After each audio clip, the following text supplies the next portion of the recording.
Hello guys, আসসালামু আলাইকুম। আপনারা সবাই কেমন আছেন? আলহামদুলিল্লাহ, আমরা সবাই ভালো আছি।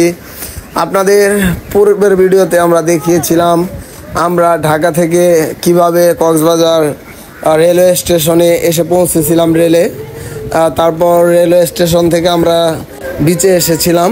আজকে আপনাদের দেখানোর চেষ্টা করব আমরা সমুদ্র সৈকতে আর সুন্দর কিছু পরিবেশ। আমরা পরিবারের 13 জন সদস্য এসেছিলাম। পরিবারের মহিলা সদস্যরা উপরে অবস্থান করছিল আর আমরা পুরুষ সদস্যরা আমরা সমুদ্র সৈকতে নেমে গিয়েছি। আমি আমার আব্বাই দেখতেই পাচ্ছেন, আমার আব্বা দারুণ খুশি হয়েছে সমুদ্রে নামতে পেরে।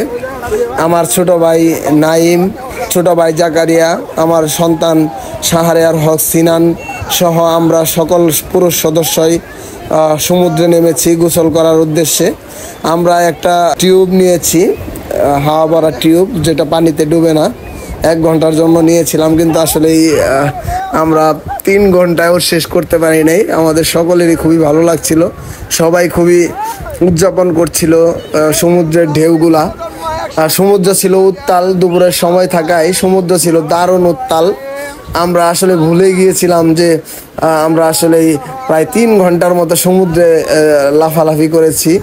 আমার আব্বা এই প্রথম কক্সবাজার সমুদ্র সৈকতে এসেছে। আমার ছোট ভাই নাইমও এসেছিল, কিন্তু জাকারিয়া, আমার ছেলে শাহরিয়ার হক সিনান, এরা প্রথম কক্সবাজারে এসেছিল। আসলে এই যে দেখতেই পাচ্ছেন সিনান কতটা খুশি হয়েছে, আমার আব্বা কতটা খুশি হয়েছিল। আমরা দীর্ঘক্ষণ কক্সবাজার সমুদ্র সৈকতে ঝাপাঝাপি করি। আমার ছেলে, আমার ছোট ভাই সহ সবাই মিলে আমরা খুবই ভালো উদযাপন করেছিলাম। করে আমরা আসলেই এসেছিলাম টোটাল 13 জন সদস্য। ঢাকা থেকে আমরা ট্রেন যুগে কক্সবাজারে আসি। আমরা একটা রিসোর্টে উঠেছিলাম। আর দুপুরবেলা যে কক্সবাজারের এই সুগন্ধা বীজটা লোকে লোকারণ্য থাকে, যে আপনারা দেখতে পাচ্ছেন সমুদ্র ছিল খুবই উত্তাল, প্রচুর লোকজন আসলে গোসল করছিল। সাইডে কোস্টগার্ডের লোকজন সাবধান করে দিচ্ছিল। আমার ছেলে ঝাপাঝাপি করছিল, আমরা ভিডিও করার ফাঁকে তার দিকে দৃষ্টি রাখতে হচ্ছিল সব সময়, কখন না জানি এই ঢেউয়ের মধ্যে পড়ে যাই।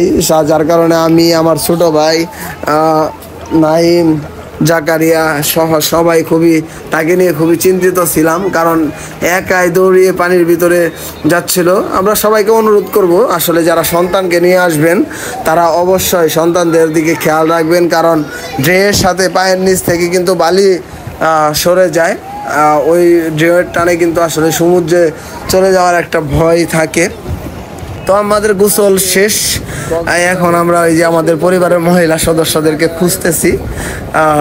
তারা এক একজন এক এক জায়গা দিয়ে মানে ঘুরতেছিল ছোট ছোট টিম করে।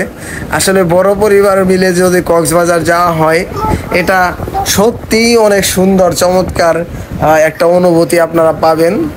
সবাইকে ধন্যবাদ। আমাদের ভিডিওটা যদি ভালো লাগে থাকে, ভিডিওতে লাইক কমেন্ট করবেন এবং সাবস্ক্রাইব করতে ভুলবেন না। সবাই ভালো থাকবেন, সুস্থ থাকবেন। আসসালামু আলাইকুম।